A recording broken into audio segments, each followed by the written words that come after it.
ciidanka xoogga dalka Soomaaliyeed gaar ahaan hoggaanka caafimaadka ama caafimaadka militariga Soomaaliya waxa ay noo socda maalintii labaad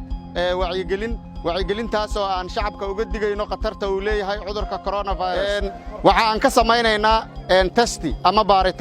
baaritaankaas oo ay naga caawinayso wasaaradda caafimaadka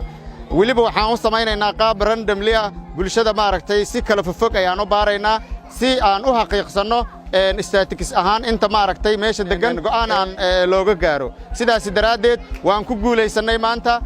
waxaan rajaynaynaa in gobolka Banaadir degmooyinkiisa kala duwan aan ka samayno testigaani